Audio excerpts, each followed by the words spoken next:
So we can test the mic. Testing 1, 2, 3. I'm testing the mic. It's being tested right now. The mic is being tested. Yeah. Hi, I'm Micah Sloat. I'm known for Paranormal Activity and a lot of other things.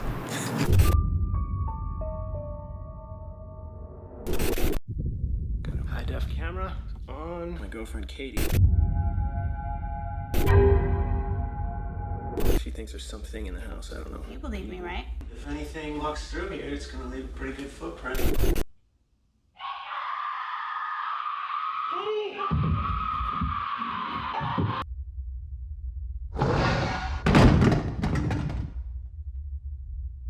Paranormal Activity was an influential film in many ways, and it shaped the horror movie climate for years to come. In mainstream media outlets, the film was called one of the scariest movies of all time, so naturally people flocked to theaters to see it when it was released.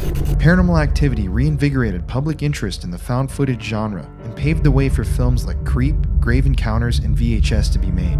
Obviously, one of Paranormal Activity's biggest inspirations was the Blair Witch Project, and you can see this in the marketing of the film. Just like the producers of the Blair Witch Project put out materials claiming that the actors from the movie were missing in real life and portrayed the film as a real documentary rather than a horror film, the first Paranormal Activity also embraced the same type of meta-horror by having the actors in the movie use their real names in every scene, and the producers chose to depict the film as real found footage.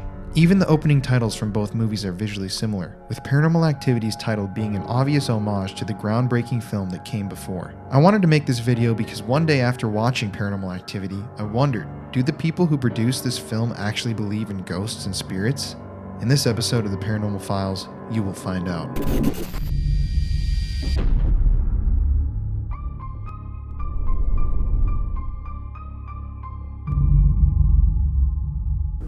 How did Paranormal Activity kind of come about? That's a good question. So Oren Peli, the director and producer, he was hearing weird stuff at night in his house, and he got this idea, what if I filmed it? And then I think from there he's like, actually that would make a really cool movie. So I'm standing right now in San Diego, California, which is about an hour and a half south of Los Angeles, and right behind me is the house from the original Paranormal Activity. Now, Micah was telling us earlier in our interview that the film is based on true events, that the director of the original Paranormal Activity, Oren Peli, actually lived in the house behind us and experienced a plethora of paranormal phenomena. Now, this turned into the storyline that became the first Paranormal Activity, and what transpired after that turned into a franchise that forever shaped the horror movie climate of the world. It's pretty strange to think about the fact that a movie about fake ghosts is actually grounded in real experiences, and you don't hear that story about the movie when you see it, and you don't imagine that it's actually based on real experiences. And even Micah told us that they were feeling and experiencing these realities and ghosts here in the house while they were filming the movie, and it was almost like reality. It was close to reality. But anyways, it's pretty interesting to see. It's just a regular house on a normal street. I don't advocate that anybody come visit, harass, do anything to the people that live here in the house now. We're just gonna obviously leave them alone. But in doing a Paranormal Activity video, we had to come see the place which birthed the phenomenon. And here we are. Back to you, Micah. So I think that was the genesis. And then after that, he put together a casting notice, and like hundreds and hundreds of people got called in. It was an extremely strange, weird audition process where people would just go in the room and then come out like 30 seconds later, just what is going on? Because what was happening was they would go in and he would say, so tell me why your house is haunted. And then they would be like, I'm sorry, I didn't get the script. So what he was expecting was to go in and have an improv dialogue, which is what I did and Katie did. And then we went back and did a few callbacks and shot the movie. What a cool audition. Yeah, I feel like I could nail that. Extremely unique. I think the audition might be available online somewhere. Why do you think your house is haunted? Well, there's a couple of reasons. First, it's like kind of a creepy house, and been hearing noises. And my wife, or my girlfriend, she's gonna be my wife hopefully. She's, we go to the bathroom, and then I'd open the door, and she'd just be unconscious, like collapsed, and she doesn't know what happened. So, what was the process of making the film like? It was extremely cool and extremely weird because, and weird in the sense of it's just not something that you do in Hollywood, really. Typically, you get a script, you show up, there's a crew, you know what you're gonna do, and this was, we're in a house, I have a camera, Katie and I are doing our thing, and once in a while, Oren will come and be like, okay, this is the next scene, go. And we just had to make it up. So it was extremely freeing and cool and fun. It was one of the most fulfilling creative experiences I've ever had. But it was definitely non-traditional. Blair Witch was obviously one of the key inspirations for the project. I don't think we would have made it otherwise. Did you guys expect the movie to do as well as it did? Well, no. I mean, and I'll qualify that, it exceeded our wildest dreams. But what we did have while we were making the movie was a really commitment to excellence, because we knew, even though we were making this movie on a budget, on this ridiculously small, almost cartoonishly small budget, we had to compete with movies that had $100 million budget, $200 million budget. So we knew that every single scene we had to make it work, and we had to keep shooting it until it was perfect, and we never had any kind of moments where we were like, it's good enough. And I think that was key, because really, and that's true no matter what kind of project you're making, or even not film related stuff. I mean, really anything that you bring excellence to, that's a fundamental ingredient if you really want it to succeed, in my opinion. Tell me about the actual Paranormal Activity on set. Was there ever anything strange actually happening and whatnot? So, yeah, this is an interesting question. This gets into sort of like what the paranormal is. So in my view, the way that I see it is the spirit world is like the world of imagination and dreams, and it's the world that we go into as actors. So when we're shooting the movie, the world of the character is they're experiencing real spirits. So to me, as a person in that experience, there's not really a difference between actually having a real spirit there, or one that I'm generating on purpose with my imagination. It's literally the same thing. Does that make sense? Mm-hmm. So I would say there were spirits there, and we were playing with them. However, it wasn't a controlled environment, and we were making them and playing with them, and it wasn't something where there were like some sort of evil entity left over from a previous incarnation or experience there that we had to deal with. The energy of the house itself was actually pretty good. Oren's a great guy. His house was really welcoming of this experience, and I will say this though. It is utterly terrifying to look at Katie when she's a demon and have her like right here. That is one of the scariest things I've ever experienced in my entire life. She can channel some kind of energy from some place, and that is some freaky shit. So you think that you actually kind of manifested the haunting? I study transpersonal psychology. I have a master's in that, and one of the things that and I also have a degree in philosophy, so there's a lot of theory that's kind of going into this cosmology that I'm talking about what spirits are and how do we relate to them. There's a confusion that some people have, I think, when they conflate the world of the spirit, the world of imagination, where like religion and psychics and all of these people work, with the world of science. So one is subjective, that's about the internal world and the experience of your own kind of internal universe, and the other one's objective, the external world where like this stuff is. And there's a connection between them, but they're different like realms of existence, you might want to say. They're different ontological spaces. So when you confuse the two, you get a lot of problems. So having like the idea that spirits are something physically real in like a scientific way can be very problematic. I don't view them like that. I think of spirits as the things that live in the ethers. So in that sense, we're creating spirits all the time. You know, when you imagine something, have a very real experience with that energy, that's a spirit. And then there are spirits that are like weird energies that can be left around from people's powerful experiences, emotional experiences, and so forth, which that stuff is investigated by all these ghost shows. And you guys do a lot of that.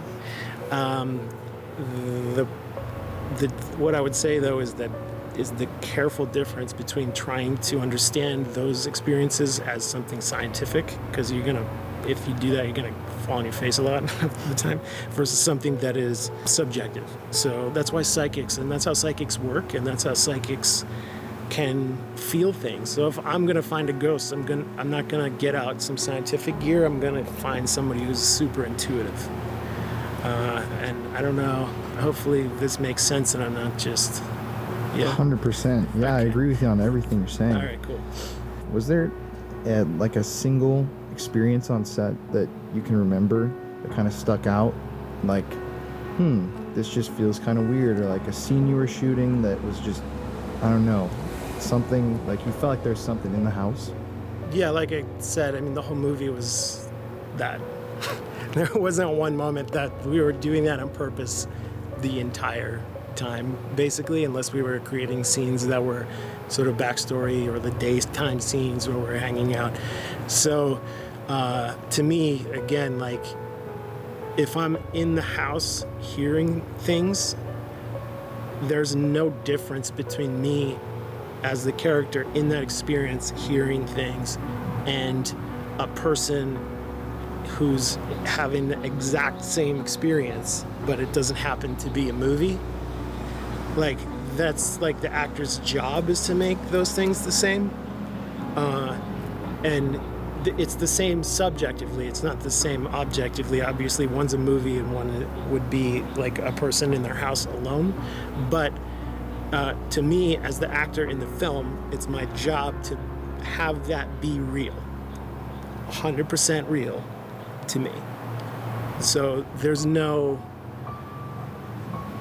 The idea that it's just acting to me is a bunch of bullshit. It's real to me. Because the difference between watching somebody go through an experience, which you're like, oh shit, versus watching somebody like lie to you and pretend to have an experience, then you're watching somebody pretend to do something, and it's like, what is that's what bad acting looks like. Real acting is living through the experience, truthfully. So when you're in the scene, you live it truthfully. It's real to you. If it's not real to you, you are not doing your job. What about yourself? What do you think the spirit world is, and like the paranormal? Where do you think this energy comes from? Humans? So we got into that a little bit on like the difference between subjective and objective, and how we can have an internal experience of all kinds of really magical places. Like when we think of like heaven and hell, for example, it's kind of absurd to think that it's like a physical place. You're like, oh, just go up there and like look around. And, oh, we went up in a spaceship and it's not there, so there's no heaven. It's totally missing the point. Heaven is like a place you can go to in your imagination. You know, does that make sense? It's a spirit realm. The spirit world is being this other ontological space that's not objective external reality.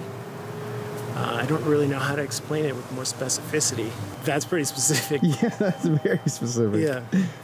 Yeah, so when you say like the spirit of a dead person, to me, like if you think that there's a spirit walking around the same way that a car drives around a neighborhood, you're going to have a huge problem because it's not there. Like those things that you're hearing, if you look at them from a scientific perspective, it's the wind, it's noise, it's pipes, it's some kind of, there's a lot of physiological reasons why people see things that are, that's the lens of science. So when you talk about a spirit, you're talking about like the identity of a person. You're talking about the subjective experience of, hey, I'm feeling something in the house. Now, that kind of experience is radically different from there's a ghost, I have found it. It's, you know what I mean? Mm-hmm. There's a sense of like something going on that is your own knowing or experience of this space. So that is how we perceive spirits. And the spirits, if you're going to interact with them directly, it's very similar to having a vision. It's not necessarily like the spirit's there the way a dog would run through a house. And if you are there are many ways through things like witchcraft, shamanism, psychedelics, meditation, mysticism. There are innumerable methods to making those experiences deeper and more real, to the point where you can literally just have a conversation with a spirit as if they are standing next to you. Again, that's not a objective experience. That's, you might have a subjective experience that's so real that you literally are seeing somebody and talking to them that somebody else wouldn't see. It's possible to have extremely visceral experiences like that. It doesn't make them objectively verifiable from the scientific perspective. In your life, what would you say is like your defining paranormal experience? I'd say my whole, I kind of like, I kind of live there a little bit all the time, so I can't really pick one specific thing. I will say I did record an episode of Celebrity Ghost Stories, so if you want to hear me tell a ghost story, just Google it. It's funny and awesome and interesting and wild and like a really nutty experience. I didn't know you were on that show. Yeah. It was a good time, and that story is just crazy. Do you think that Paranormal Activity influenced like modern ghost hunting shows just purely on the format of two people in, a haunted place with a camera? I hope so. I mean, it's hard to say with definitively, like, this caused this. I'll say if it did, that's amazing. We also, the Paranormal Activity community, like the creators, we have a very kind of cool and close connection with the paranormal community at large, because we didn't just make Paranormal Activity and then like Paramount released it. It was like we made Paranormal Activity, and then there was this insane demanded campaign where like millions of people were like, we want to see this film, and a lot, that's why their names are in the DVD, because it was a co-creation. So I like to think that it's kind of like us and the fans together in this like giant like ghost hunter community. So if we inspired anybody, that's great, and we're also inspired to make it by all of these people who have interacted in that way. I mean, we did all this research just to get that movie together. Was a lot of like saying like, okay, this guy, we watched a lot of ghost hunting shows, but like evidence of a haunting kind of thing, and we took all these different pieces of ghost experiences and like put them all in one thing. So I see it as this like collaborative process almost. And what's your opinion on ghost hunting shows? You can be as honest as you'd like. Ghost hunting in general is really cool. It's fun. It's like I'm a big fan. When I saw Ghostbusters when I was a kid, that kind of set me up to view ghost hunting from a specific lens. And then seeing Blair Witch Project kind of took that in a different place. I'll just say that, like anything else, there are good ones and there are not good ones. And I think the difference between the good ones and the not good ones is largely about what is behind them. I think things that have integrity and honesty and heart and integrity and are coming at it from a place of curiosity and not from a place of like the TMZ of ghost hunting. Like ghosts and spirits are very similar to. They ought to be respected.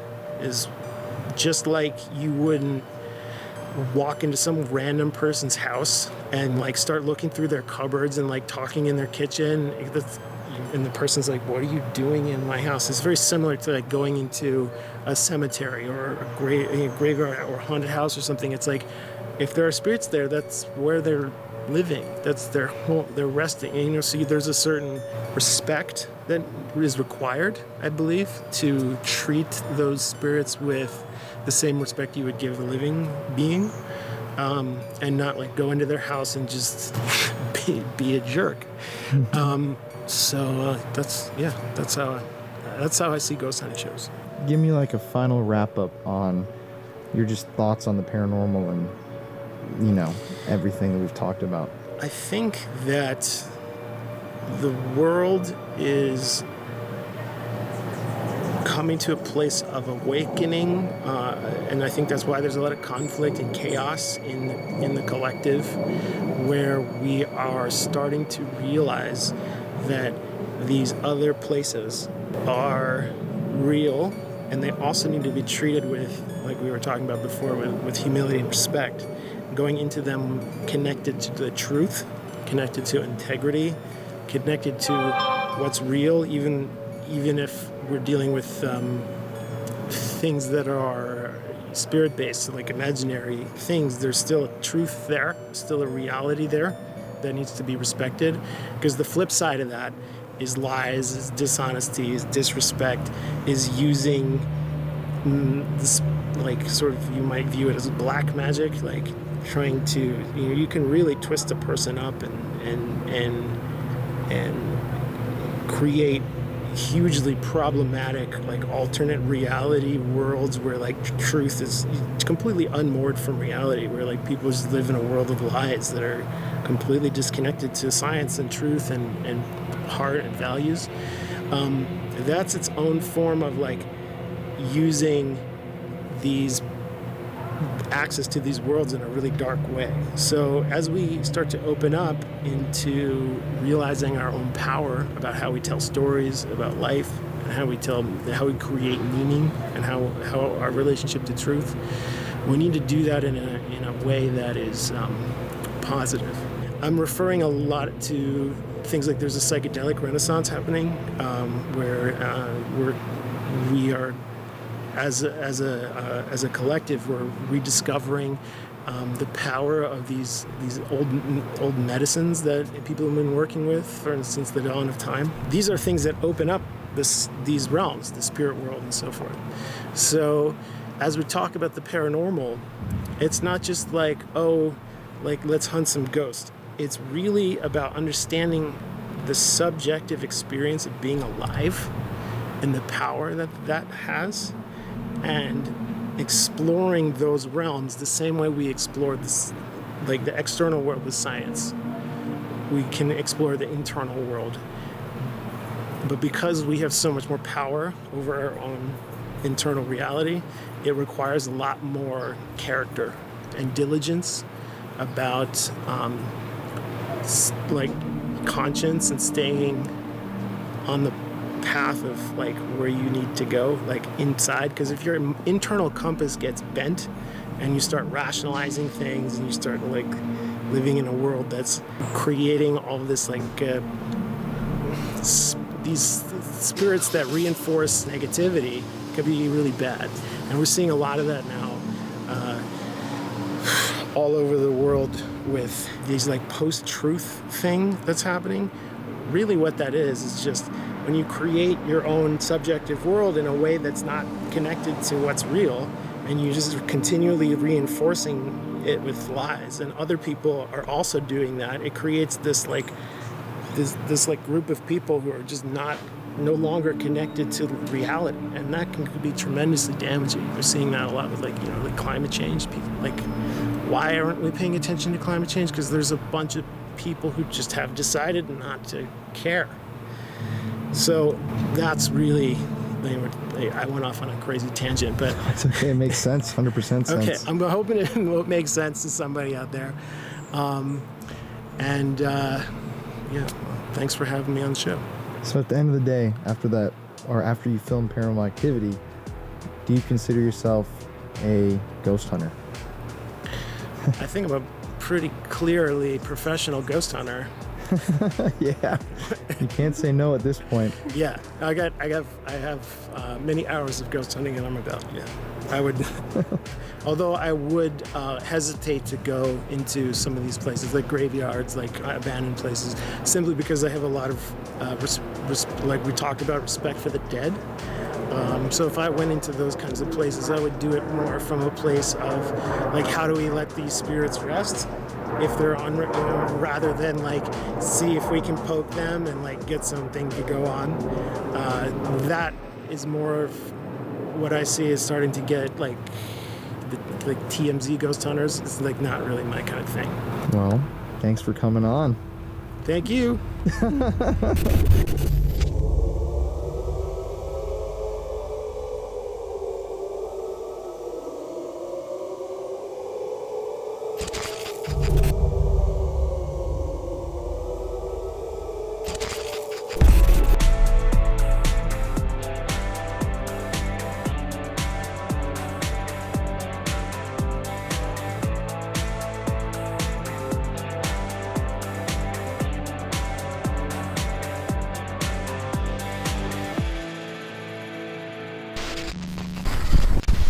Hello.